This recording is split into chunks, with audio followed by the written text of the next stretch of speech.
They are one with the dark. Shadows burr from the black seas of the rotten room of oblivion.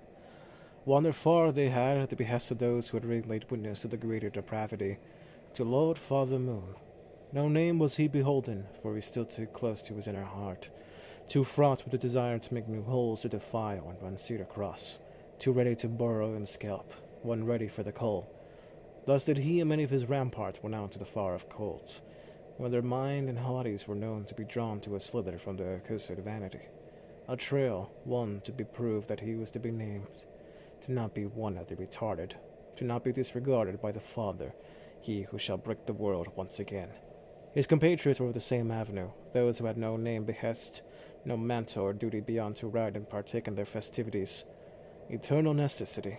Despite his carnal desires, his need to run rampart, he felt a niggling fear, and he knew his brethren, his sisters, his gang felt the same, knew to fear his ordain. White suit beneath them, slowing their trek with every step, which would mean the same shall go for the flesh, the meat, meaning tracks, lest they were smart. Many would be up here. Yes, hunters. Hunters knew how to avoid other beings of the wild. Further up they scaled these mountains, laying witness to a small villa in the distance. Lurking across, they search and find dead men. One of the few, some female of his blood, grinds against the hand, but throws her once realizing there was no joy to be found in the defilement of corpses. Well, at least with these types. Barren and cold, lacking warmth, alive. They needed them alive for the altars, for the celebrations. Will they go home as failures? Another group of degenerate chains, those that shall hold them back for the dark ages to come? Say anything? He asked one of his compatriots, shrugging. Nothing. All blue. All dead. Damn it all! Straw-haired, that's what he shall call the talkative woman. Others shall behold. None yet for the others, for he knows them not. She kicks the frozen head, sends it rolling down the slope. Farther, farther, farther. Can make a game of it. Have fun that way. Take a few. Need it for the journey. We keep moving? Can we not just eat the corpses? Alive. For the gestating, for the grunting, for the passions. Dead men bring no joy, only more boredom. No more waiting, no more failure. Few of them wander off, already gathering their heads. We go further on, we cannot return. Blizzard will come, no doubt, and we will be frozen properly, Elder replied. And I care not, we continue on. I review... He slammed his fist into Holt's face, knocking him to the ground, and tearing his jaw off. Rid of the smile, rid of the glee. Bashing his head, biting into his nose and teeth, webs of flesh and blood falling from his fangs. Those who dance against the will shall not be suffered, for he was to be named. Named. He seeks the straw-haired and finds her with the others. Far off he hears rumbling.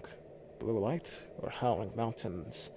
Gaps in the corpses lay sprawled, allowing the rest of this to continue on. Distant voices whisper in his ears, calling for something beyond. An inner consciousness long since unknown. Something to be forgotten. Let me die. To be passed on. Far off in those great trees and pines he sees something moving across. Ethereal black forms lingering, creeping. Others. With a whistle and a nod, they begin their sprinting towards the shadow, thinking of what glory they shall partake in, of the peeling of flesh, the thrusting and slamming of skin against skin. Yes, he was growing stiff. Yes. Please, no. When they reach the glade, they find nothing but strewn branches and pines and snow. You saw it, he said to Strawhair, to which she agreed. All of them did. How? How did they escape them? Instinct said above, but he saw nothing awaiting at the top. Thoughts occurred, a frinkling at that. So was the way of those with the color song. Smarter than he, for he was one with the doll. The Ecclesia looks around, letting ragged rafts free. Unnamed he shall be, another thread to be unwound and let loose. Another failure to his blessed be. In the midst of his shame, he searches for the others, only to take notice of the missing few. Their straw hair and odd three unnamed. He searches, watching the gaps in the trees, searching, seeking. Traps? Burrows in the ground, false floors? Pits? When he motions for them to search, they find bare ground left untempered, save for snapped twigs, and carvings into the trees. He runs his hand across, catching no whiff, and catches no scent save for dew. Wolf's blood. Thunder in the distance, the drizzle falling alongside the flakes, bringing forth hail. Thus they are assaulted by the bitter elements, Tzighanas sharing her hate upon the Americ gang. Cursing under his breath, he readies himself for the march, only to catch something again near the corner of his vision. What is it? Strawhair says, falling his leer. See it? Look at the splinter down the divide. When he glances towards the others, he finds another missing. A lurch. A rise and fall in the gut of his stomach. Where did the other go? They began looking, searching as the brothers couldn't began to fall. There, it crept from behind the mist. Tall, pale shadows, beings made of pure color, parting in the gloom. That which he had never seen, nor could his mind feasibly comprehend. You. Power born of the primordial yoke. With its hands ablazing like it grabbed the top of one of his unnamed, head crumbling from its grasp.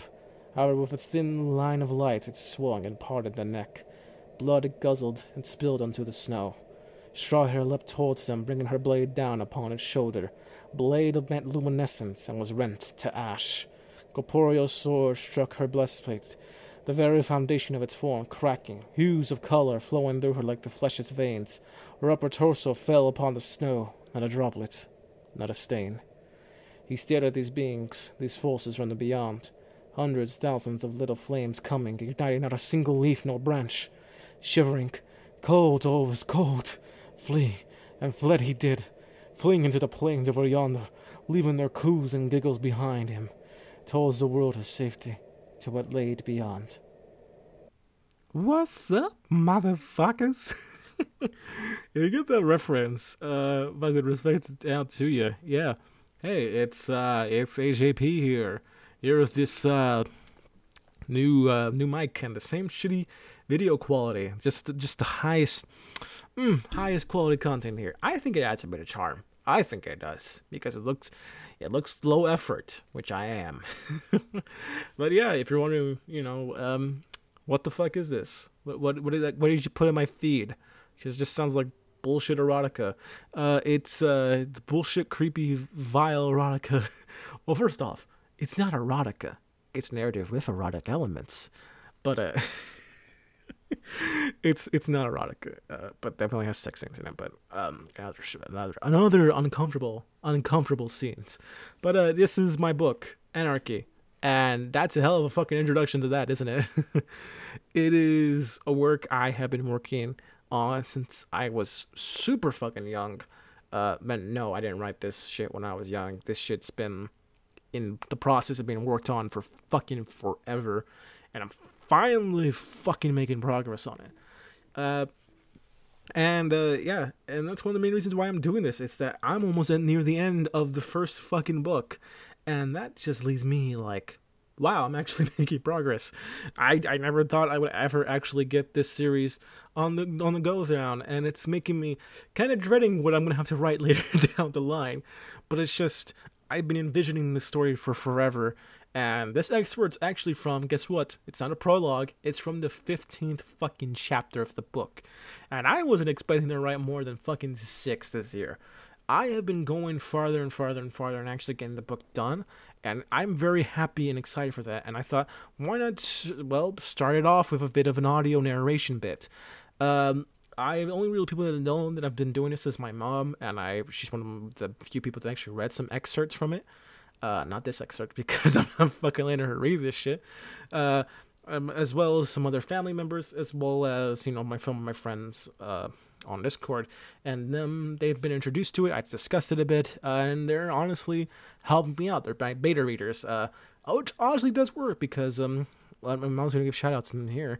Shulgi, there's a lot of differing perspectives, and Shulgi is a critical asshole, and I love him for it. I love you, Shulgi. You're such an asshole, but you're a goddamn honest asshole, and that's why I fucking adore him so fucking much. And as well as Bardo and Narseal and Epic, they all have these varying different perspectives on my work itself, and I value it a lot. I've been really wanting to hear varying perspectives on a work that, honestly, I haven't really allowed a lot of people to read yet. And it's been really an enlightening process and sobering, and I really have been making more progress. I think my dialogue has definitely gotten better now that I've gotten feedback on certain elements. I feel my prose has become more aligned and more refined as time has went on, especially compared to the earlier drafts I've had in content for Anarchy.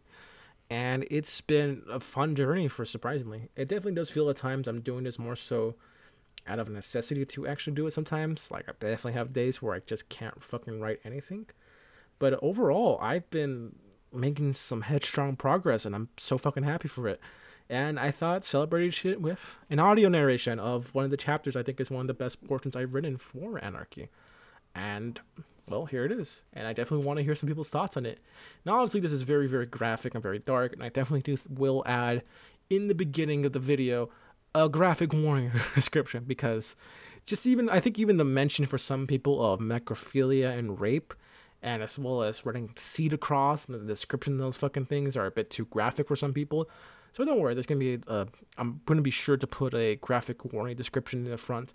I definitely think it's necessary because obviously I should just preface in general with Anarchy, it is not a positive work. I am very much a person that subscribes to nihilistic philosophy. Obviously, when I have fucking Friedrich Nietzsche, as well as some Schopenhauer, which I can't get, as well as my favorite philosopher of all time being none other than Philip Mainlander. You know, the guy who's literally known for being a cosmic pessimist. Cosmic pessimism. Pessimism. I'm fucking stupid, alright? You can see why this is taking a bit of time to get the audio narration pretty much done. And I probably won't be narrating the entire book. I'm probably going to leave that to professionals because goodness fucking gracious. I fucking can't talk for shit. But, yeah, effectively, this is my story. This is an excerpt involving one of the many POVs within the story, which there will be many of. Specifically of the race known as the Ecclesia. And I will be doing a lore video on them because I certainly have one of my friends who likes them a lot. But he's very interested in what their lore is, what their ideas are. And they're based off, of course, two of some of my favorite series of all time, The Second Apocalypse and Crossed. And now, if you don't know what Crossed is, which I'm surprised people wouldn't be, Crossed is what I bet to just call Garth Ennis being fucking insane for about every issue. Garth Ennis and friends doing depraved shit. And that's effectively what Crossed is. It's wild as fuck. And it's basically rape zombies, the fucking story. I quite like Crossed when it's not written like dog shit. Which is not very often, sadly. But when it's good, god damn it, it's so fucking good. Crossed, wish you were here. That shit's some top tier comic book writing. And obviously the other second inspiration, which everyone should know by now, if you know me well enough, is The Second Apocalypse. One of my all-time favorite series of all time, and I think probably the best thing written in fantasy as from right now.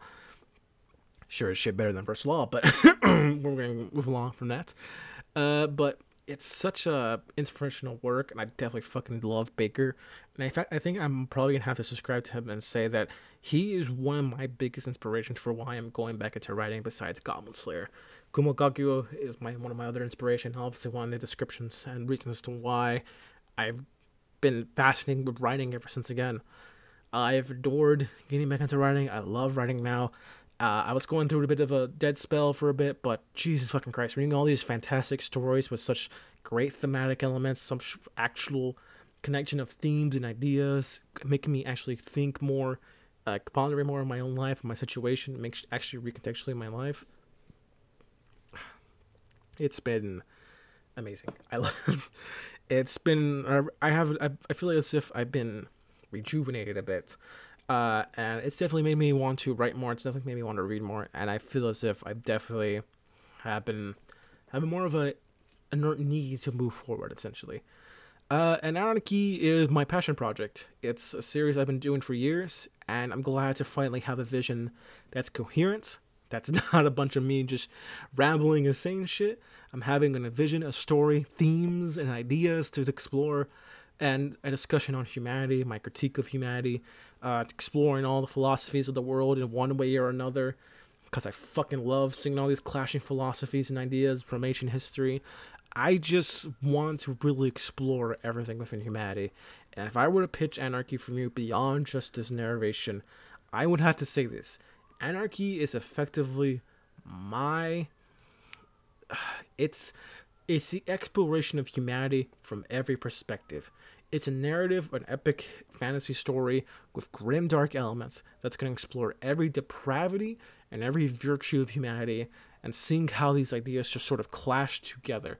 I want to discuss religion, I'm going to discuss sex, violence, the human will, Sigmund Freud shit, alien philosophies, everything along those lines. It's gonna idea that's probably gonna be a project that's probably surpass the ideas of what I'm capable of actually approaching. And I definitely am just sort of just a wannabe fucking philosopher in this garage that's gonna just go in the cabin of woods in Napoli one day, because I'm a fucking weirdo. And effectively, yeah, Anarchy is the story of what I want to tell. It's the story of things I want to explore, and I want to explore humanity as a whole.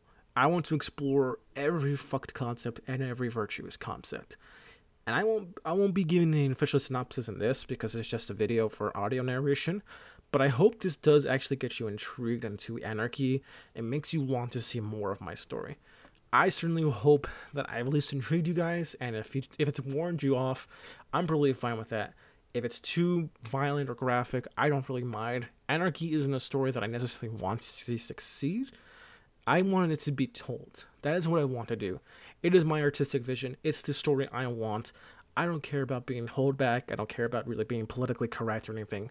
I want Anarchy to be what I want it to be. I want it to be the story of the worst and the best and the middle ground and everything in between and everything beyond it.